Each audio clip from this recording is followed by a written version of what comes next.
હા, હવે તો હદ થઈ ગઈ.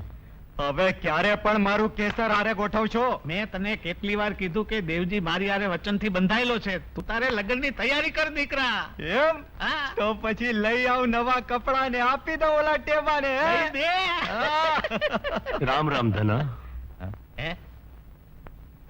અરે દેવજી, તું તારા પગલા મારે ત્યાં? ધનજી, આ પગલા પરાણે ભરવા પડ્યા છે. હું ધર્મ સંકટમાં મુકાઈ ગયો છું ને એમાંથી તું જ મને ઉગારી શકે તેમ છે. અરે તારા હાટો મારો જીવ હાજર છે, પણ એવા કયા ધર્મ સંકટમાં ફસાણો છો? ધના, મારી બહેન ગંગાએ જીવનમાં ક્યારેય કશું જ માગ્યું નથી, અને એણે એવું માગ્યું કે એના જ ગામના દીકરા ચંદન હાટુ મારી દીકરી કેસરનો હાથ. એક તરફ હું તારી સાથે વચને બંધાયો છું, વચન ભંગ કરવો એ પણ ધર્મ વિરુદ્ધ છે. હું મૂંઝાઈ ગયો છું. તું જ માર કાઢ કે મારે આમાં શું કરવું? અરે ગાંડા, એમાં મૂંઝાય છે સાનો? સંકટ સમયમાં એકબીજાને કામ ન આવે તો ભાઈબંધ શાના? અને તારી દીકરી એ મારી દીકરી છે, એમાં પૂછવાનું હોય? જા, આજથી તું વચન મુક્ત છો. ધના, ધન્ય છે ધના, તને ધન્ય છે. આજે તો ભાઈ તે ભાઈબંધી નિભાવી. અરે ખરે ટાણે સગા ભાઈની જેમ તું મારી પડખે ઉભો રહ્યો.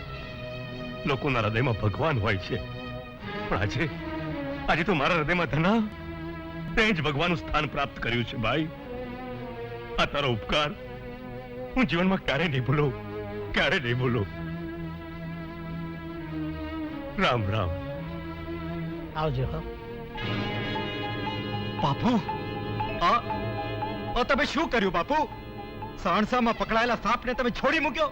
હા, સાપને છોડી દીધો છે, પણ એનું ડાચું મારા પગ નીચે છે. એટલે હું કઈ સમજો નહીં બાપુ. દીકરા, મારું નામ ધનજી છે, ધનજી. મેં કઈક ના ધનોત કાઢી નાખ્યા છે. તો આ ચંદન શું વિશ્વાસમાં છે?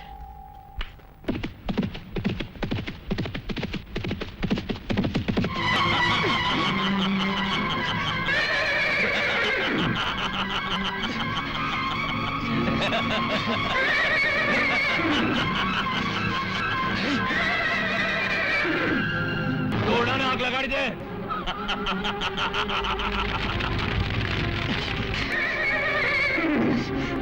ચંદન, તને યાદ છે કે એક દિવસ તે મને જીવતો છોડી દીધો હતો, એટલે હું આજે તને મારતો નથી, પણ તું ખરેખર બહાદુર હોય તો આગમાંથી બચી જજે. જગલા, કુવાને આગ લગાડી દે.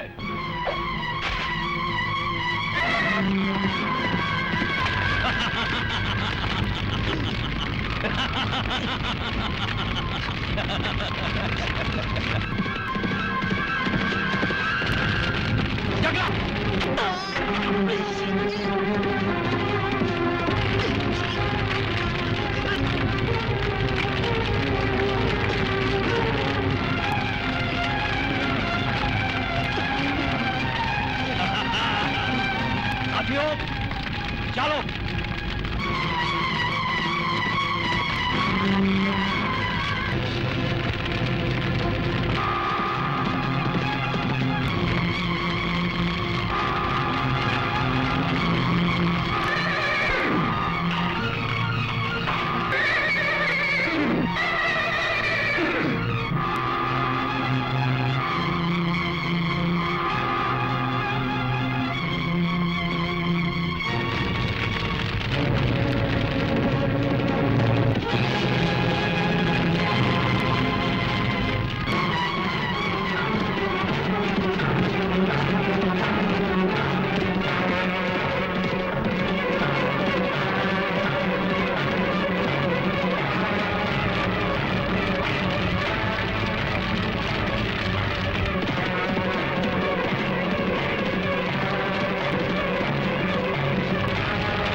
શું ચંદન ફરી પાછો બચી ગયો?